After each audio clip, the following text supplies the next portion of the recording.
Hey, Mr. JP, my name is Colonel Conrad Reynolds, and I'm here to talk to you a little bit about election integrity. I'm the CEO of the Arkansas Voter Integrity Initiative, and we started this program in August of last year. The idea, of course, is to try to educate people on what the current voting system is and why we can't trust it and why we must go to paper ballots that are hand-marked and hand-counted. So before I get into too much detail, this is going to take about 40 minutes. Do you have 40 minutes of time? I do. Okay, well, great. Listen, this is the most important briefing you're going to get. I will promise you that, because our entire system depends upon free and fair elections. I think you would agree with me on that. And so I want to go through the process, because most people don't even think about the process that we have. In fact, most people don't even know the company that runs our entire election system. In fact, let me tell you what it is. It's called ES&S. Have you ever heard of ES&S? No. Well, most people, you're not alone. Believe me. Most people in Arkansas don't even know that ES&S runs our entire election from the very beginning to very end. And it becomes very important to understand the process, and that we have a company that's running our process that we don't know anything about. Let me tell you a couple things about ES&S. They started in 1979. A guy by the name of Bob Urosevich and his brother Todd started the company in 79. It was a different name. I think it was the AIS at the time. And then it moved on and eventually became ES&S that we know today. It acquired 2 or 3 different companies, even Diebold. It brought up Diebold in the 2008 or 2009. And that's the company that we have. But there's a lot of issues with that company. Particularly, they will not share who actually owns the company. We know that there are 2 groups that own it. One is the director and the financial officer and other officers of the company. They own certain percentages. But the people who really own it and actually direct it is a group called McCarthy Group. In fact, don't take my word for it. I'd like to show you 2 videos that I think you'll find extremely interesting, things that you need to know when you're talking about election integrity. We've heard it at congressional hearings for years. Our voting machines are not connected to the internet. Those are not connected. Voting machines themselves are not connected to the internet. And we knew that wasn't true. And cybersecurity expert Kevin Skoglund wanted to prove it. So he and 9 other independent security consultants created their own search engine looking for election systems online. We found over 35 had been left online, and we're still continuing to find more. Voting machines themselves are not designed to be online. So how are some voting systems getting online? We got a first-hand look when we visited ES&S, the largest manufacturer of voting machines, and talked to CEO Tom Burt. Okay, why is there a Sprint thing here and a Verizon thing here? There's a small percentage of jurisdictions in the country, a lot of them are in Florida, who have decided that they want to modem unofficial results to the election office. You know, you do wonder sometimes whether or not our thirst for quick results sometimes may be interfering with our thirst for accurate results. You know, Cynthia, that's not my place to judge that one. Again, these jurisdictions have a need for that.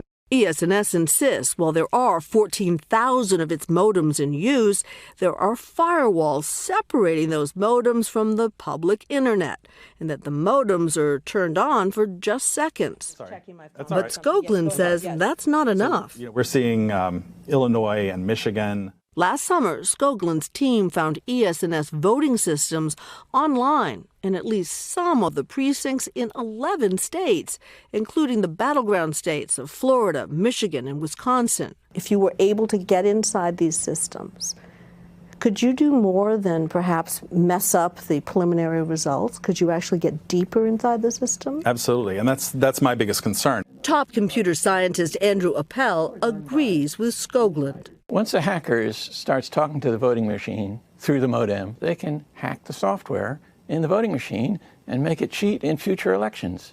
In August, Skoglund took his results to election officials and the press, assuming the systems would get taken down. We were astonished when he showed us some of those systems are still online. Modems in voting machines are a bad idea. Those modems are network connections, and that leaves them vulnerable to hacking by anybody who can connect to that network. We should make sure that voting machines are not connected to the internet. Period. Period. The good news, Lester, experts told us most of the country votes with paper and pencil. Those ballots counted by scanners without modems. That means audits and recounts are possible. Now, having said that, they urge jurisdictions using modems and touchscreens to get rid of them. We protect democracy. This is all of our go-forward equipment here. That's Tom Burt, CEO of the largest voting machine maker in America, ES&S, one of 3 companies that dominate the market. Nearly half of all voters will cast ballots on their machines. I think part of the reason there are only a few players in the market is this industry is significantly underfunded. Margins are very thin. We'll have to take his word for that, as Burt says their financial information is confidential. And so it turns out, is who owns them. We are 100% owned by 2 sets of people. One is the McCarthy Group, which is based here in Omaha, Nebraska. They're a private equity company, and the rest is executive management at ES&S. But who's the McCarthy Group? No foreign ownership. It's a group of private investors who operate here in Omaha. Why the lack of transparency? Well, let's see the names of the folks. We can do that. We can do that. But they didn't. Later, writing to us, McCarthy Group bylaws prevent it from disclosing individual owner names. Another concern, their supply chain. NBC News tracked ES&S shipping records over 5 years and found many parts, including electronics and tablets, made in Asia. Am I correct that some of them come from the Philippines and China? Some do, yes. I wish we didn't have to participate in a global supply chain. That's not the world we live in. But now lawmakers have introduced tough new legislation to make that supply chain transparent when it comes to China and voting machines. Your story is going to give us fresh information, fresh data to get that passed.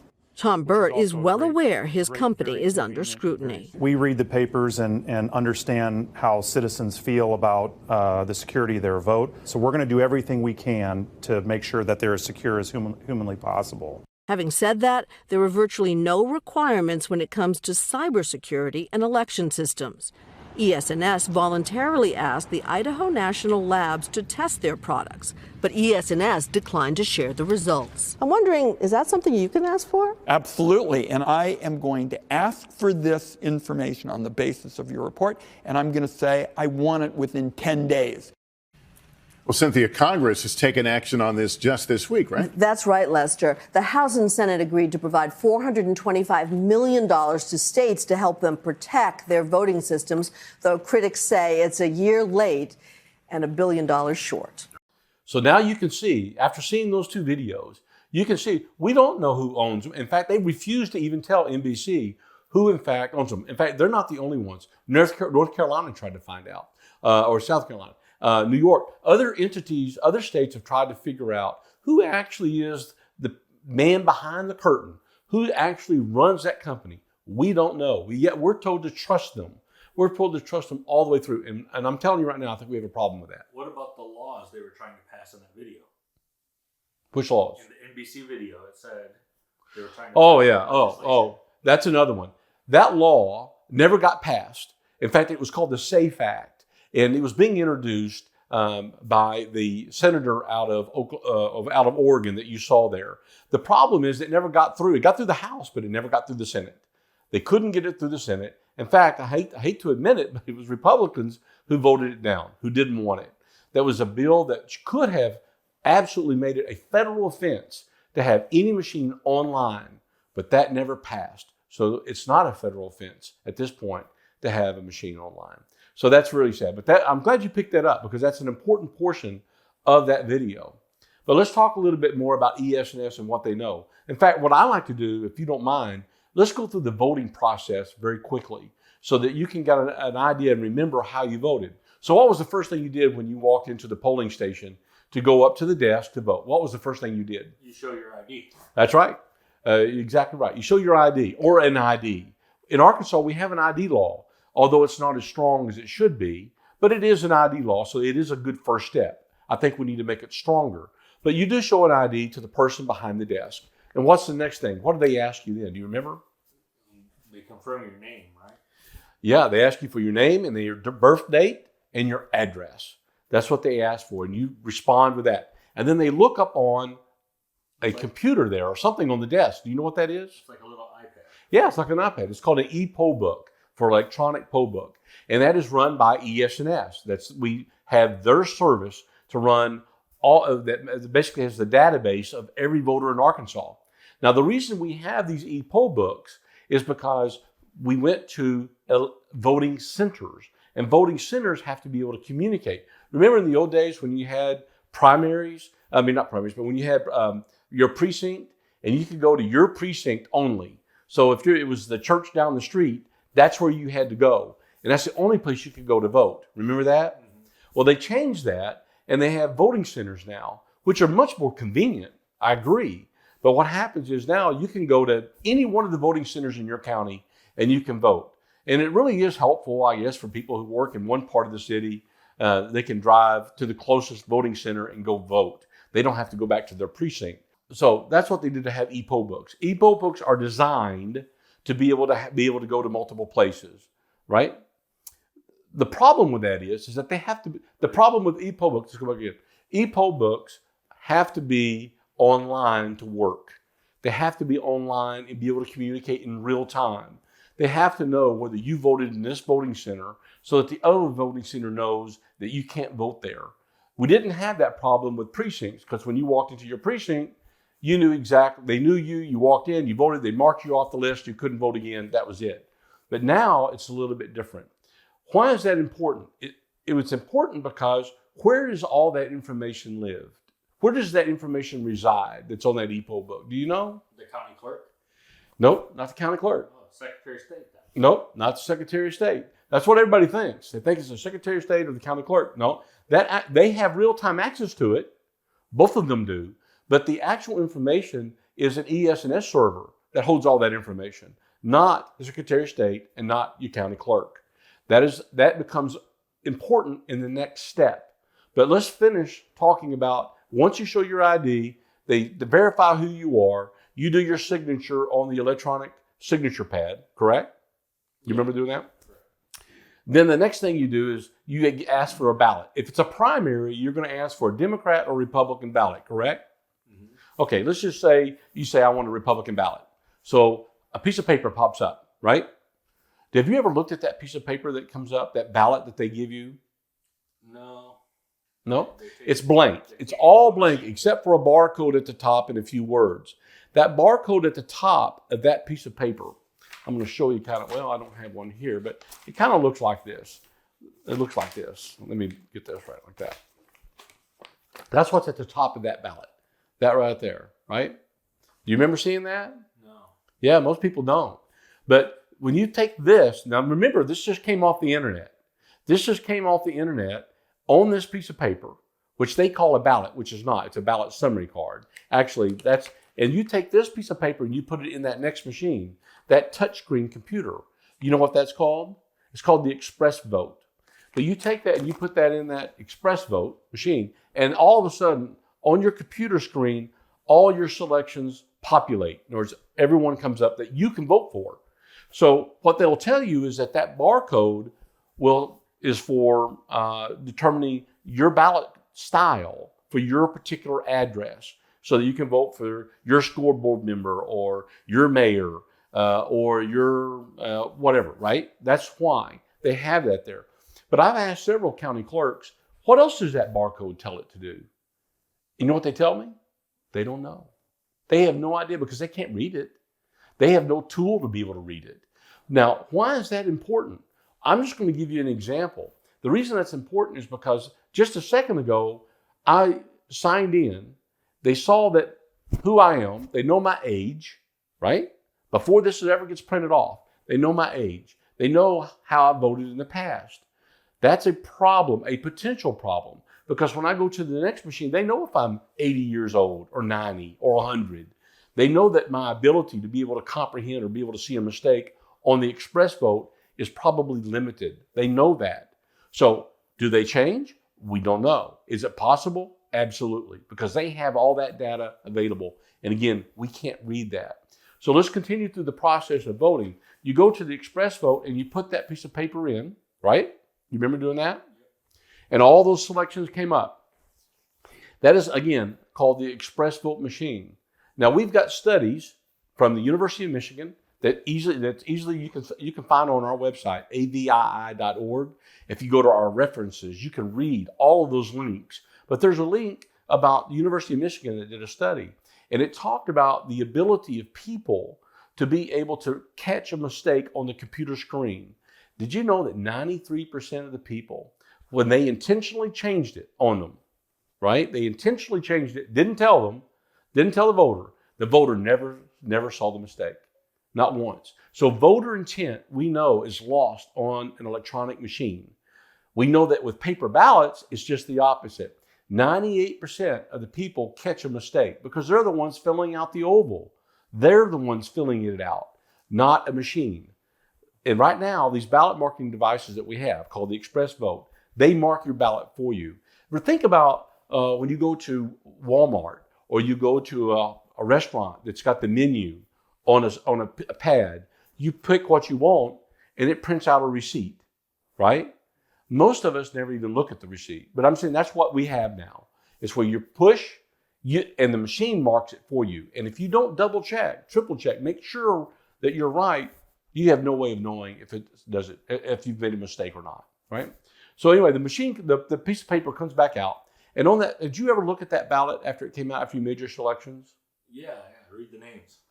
They tell you, right? Read the names. That's a good thing. Look at the names. Make sure it's the name. Did you know that in the same study I was talking about in Michigan, that people spent less than 4 seconds looking at those names? So that's not even enough time. That's not even enough time to look at one race, not alone 18 or 20 races on there. They won't do it. So we know that human nature is that they will not check. We know it's human nature not to catch a mistake on the Express Vote touchscreen. We already know that. So we're using now a machine that's flawed at the very get-go when we know that paper ballots are better. But let's finish up. So this is what comes out of the machine. So, do you remember your ballot looking something like that? Yeah. But look, did you see all these barcodes up here? No, I never noticed those. Yeah, you're not the only one. Just about everybody I talked to said, I never noticed barcodes. This is what the next machine counts. It cannot read text. That next machine is called the DS200. You know, the one when you take it over and they say, stick it in the slot, then you get the I voted sticker. Well, you put that in there. It doesn't read any of this. It only reads the barcode. Now, let me ask you, do you read barcode? No, I don't. I don't either. And the county clerks don't read barcode. And the Secretary of State doesn't read barcode. The key is we don't know how the machine is interpreting this information. Okay? We have no way of knowing. We just have to trust ES&S. Remember the company we showed you before? We got to trust that company. And I urge you to read all the documentation on ES&S, and you'll see why we shouldn't trust that company to do anything in our voting process at all. But this is what we have to do. We have to trust them. So we take that in, we put that ballot in the machine, it counts this. What happens to your ballot then? It's in the machine for them to look at later. It goes in the belly of the machine, but what happens to your vote? It's in the machine? Yeah, no, what it does, it digitizes it. It turns it to zeros and ones, it digitizes, and it puts it on a thumb drive. And that thumb drive is an ES&S thumb drive, by the way, that's in the side of that machine. We're not allowed to look at that either, but it collects all of that information from these ballots over the course of the election. On election night, all of those thumb drives are pulled out. When the election's over, those thumb drives are pulled out. They're all taken to the county clerk.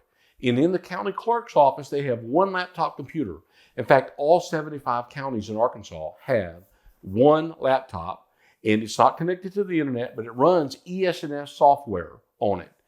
ES&S, they put all of these thumb drives from all of these DS200s. Some counties have maybe 5, some counties may have 50. They run all of those in, it tabulates all of that. When it gets done, they download that to another thumb drive, a clean thumb drive, which then they go over to another computer, like it's on behind me here, and they load it up and they send it up. Where does that information go? To the Secretary of State. No. That's a good guess, but it doesn't go to Secretary of State. It actually goes to Clarity Election Night Reporting. That's where it goes. And Clarity and Election Night Reporting then sends it to the Secretary of State. to tell them what their numbers are. So all 75 counties on election night send all of the results to Clarity Election Night Reporting. Clarity is also owned by a company called CIDL. We can talk about that later. But the whole point, and CIDL actually is headquartered out of Barcelona, Spain. But that is the process that we have. They send all, Clarity sends all those, the total to the Secretary of State, who then approves it. It goes back to CIDL, or go back to Clarity. Clarity then forwards that to another company called Edison Research. They're out of New Jersey. And Edison Research then gets it to ABC, CBS, and NBC, basically the media pool. That's what they do. That is the system that we currently have. And it's opaque. It's not transparent. We can't verify. And this is usually what I do. I ask people, I say, look at this, and can you tell me who that is? What person is this? If you can't verify it, the machines have got to go. This is what is being counted. Not a name on a piece of paper. This is what is being counted, and I cannot read this. I don't know how the machine is going to interpret it. So that is why we need to get rid of machines. Now, everybody asks me, just like I'm sure you're going to. Well, real fast. Yeah. If that only reads a barcode, but we do audits. That's a great idea. We do audits. Yes. How do we do audits? Do you know? We hand score all the races. No, we don't. Let me tell you how the audit works here in Arkansas. And this is something that people don't fully explain. When I think of an audit, it's probably what you think. They go through every ballot, they go through every race, they hand score it in one county, correct? Mm-hmm. That's what I think. That's not what happens. What they do is they go into a county. Let's say in 2020, they did 5 counties. They're doing 15 counties right now in this year on the November 2022 election. They only do the general, which is a problem, and we'll talk about that in a second. But this is how they do the audit. They go in, and let's say they go into County A, and they say, randomly pick out 5 boxes, 1, 2, 3, 4, 5. Those boxes have a bunch of ballots in them, ballot summary cards, and inside that will have a tape from the machine, the DS200. They look at that tape, and they say, okay, there's 500 ballots in this box. And in that box, there's 450 are votes for Trump and 50 votes for Biden, 500, right? So what they'll do is they'll take out and they'll count them. There's 500. They'll count the number of votes for Trump, 450, the number of votes for Biden, 50. They go, we're done. They move to the next box, They only do one race. In 2020, they did the presidential race. Now, who believes there's any cheating in Arkansas in the presidential race for Trump in 2020? Yeah. And most experts will tell you that any cheating in a red state will happen in the primary. Most cheating happens in a solid blue state, happens in the primary. But by our state law, we don't even do audits in the primary. We only do audits in the general. And we do one race. In this case, it was Trump. I don't know what it is this year, what they're doing. I think it's the Sarah Huckabee's race. But it really is, I'm trying to put a nice spin on it. It's a joke, is the point. It's not an audit at all. And you could easily manipulate the vote and never be caught by that system. But that's what they do, and that's what they try to tell everybody. It's all okay. Nothing to see here, just the black hat, right? So that's the problem. So we need to go to a system that we can trust. And so when you say paper ballots, I know what you're probably thinking, Marlon Hawkins, or you're thinking something from 40 years ago. That's what they always bring up. Well, this is not the ballot of 40 years ago. Let me show you a ballot. This ballot, I think, is very interesting. This was one that they were going to use. This ballot here they were going to use in Arizona. If you look at the bottom, it still has the Arizona seal here. It's got a hologram that's built into the paper. This piece of paper has actually 12 security features. What's important about this piece of paper is that you can't copy it, because if you do, it's got lines that show up. So you can't make a photocopy of it. It has other built-in features, and I'm going to show you one now, which I really think is interesting, which is really great. It's got a watermark that's built in. Can you see that? I don't know, as you can see the details of this particular watermark. This watermark is incredible. It's got great detail. You can change it year to year. The whole point is that you're not going to be able to make a counterfeit of this. This ballot was actually made by a company in Addison, Texas. And they have, and just so you know, I own no stock in this. That was one of the things that people were trying to put out. Conrad's got stock in the paper. I have no stock in this paper at all. This is just one example of a really, really high-tech paper that could be used. Now, the quote that they had was somewhere around 30 cents a ballot, not $9 that they're trying to put out there. It's around 30 cents a ballot, which I think is absolutely reasonable for what you get, a really secure paper ballot. Now, how would it work? That's what most people ask, and I'm sure you're asking there too. Let's just say that your county has, let's just say 3,000 people that are going to vote in the primary, right? You would get 4,000 ballots, 4,000 that you're accountable for, 4,000 the county clerk would get. They have to be able to print them off at a local printer. If 3,000 people vote, you should have 1,000 left over. So you account for every ballot that you have. That's how you maintain control. That's how you make sure that nobody can insert additional ballots. Number one, they're not going to be able to get additional ballots if you have chain of custody on all 4,000 ballots. That's number one. Number two, there's virtually no way, because we trust our county clerks and we trust our election commissioners to make sure that no one puts an extra ballot in. And the way this would work is we would like to get rid of machines completely, where people go in, they circle who they want. We know that 98% of the voter intent is captured because we know that people realize when they make a mistake, they can say, excuse me, I messed up. I need another sheet. They don't do that with machines, but they would do it with paper. So we know that it captures voter intent by 98%, which is what we want. Then when they go over and they put this in the ballot box, later on, it's pulled out and it's counted. It's counted with one person checking the watermark, another person counting, a Democrat and Republican, counting each mark. You can get through 100 to 150 an hour, depending on how many races are on the ballot. You can get through them very quickly. Did you know, just a point of interest, that in Europe, all the modern countries, Germany, France, Great Britain, none of them use machines. They only use paper ballots because they understand the significance of having a computer between the voter and the final count, because then it's opaque. You're not able to 100% assure that you have an accurate count. With this, you can. Now, with SB 250, people have asked me about that. I'm sure you're probably going to say, how does this impact? SB 250 makes it more difficult. The bill was designed to discourage counties from going to paper ballot. I'm sorry that that's what they did, because I think it's wrong. We all have a right to a paper ballot. We have a right to a transparent, secure election. But they made it by law now, signed by the governor, that you got to run whatever ballot you have through a machine, right? The DS-200, you're going to have to run it through it. So we would like to eventually use this ballot. But for right now, you can get a ballot just like they use in Pulaski County. Pulaski County uses a ballot just like this on election day. You can get a ballot just like this. It doesn't have all the security features on it.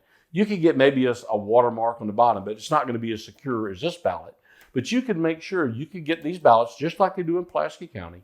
The people can fill these out. Then you can run it through the DS-200 on election night for a quick election night count, so that your county clerk and everybody's happy that they got it through in an hour or two after the polls close. They get a total. But there's one extra step. The one extra step that you have to take is that you have to hand count these immediately thereafter or later. You have to do that. These are auditable. You can audit these. That's what we want. We want a hand count audit after you go them through the machine. Who would be against that? It means that more people can have faith in our election system. And there's one other step that we're pushing that we want people to do. When they do this hand count audit, we want a camera over the table to be able to look at each ballot as they go through it. So you just go through and the camera records it all. So everything is transparent, fully transparent. So if anybody has a question about the race, they can go back and look at the video. And if they want to, they can go through every ballot and look at every ballot right there on the video. That is what we want. That's what we demand. That's what we have to have. And you as the JP, because of the law that currently exists, You can vote to go to paper ballots and get rid of machines. And then guess what's going to happen? More people are going to come vote. We've had hundreds and hundreds of people that we talk to that don't have faith in our system right now because they don't trust the machines. They don't trust the final count. And the only way to do that is have full transparency. Do you want more people voting? I think you do. Most of us do. Do you want people to be assured that their vote counted? We can do that with paper ballots. We can never do that with machines. So that's what I'm asking. I'm asking for you to stand up and vote for this resolution that we're going to have, that you're going to be able to read and look at that. If you've got any questions, give me a call back. Do you have any questions now? How long is it going to take to count these ballots? Yeah, well, like I said, we can go through 100 to 150 an hour. We've seen different examples. There's different ways of counting. Missouri has an excellent system. Every county is going to have to work it out themselves. But these smaller counties, this is a no-brainer. This is really, really easy. They can get through hand counting in no time. And we know that they can. They used to do it. We did it for 100 years. So we've done it many, many, many times in the past. This is not rocket science. The point is that they're doing everything they can to make sure that they give excuse after excuse after excuse. And this is my final question. What is our democracy? What is our republic worth? Okay? I want to be able to know 100%. That's why we've got to do this. We cannot rely on things that we cannot read and companies that we don't know who owns them to count our ballots. Now's the time for the change. We can do it. I can only do it with your help. And I hope you're on board to help us do that. Thank you.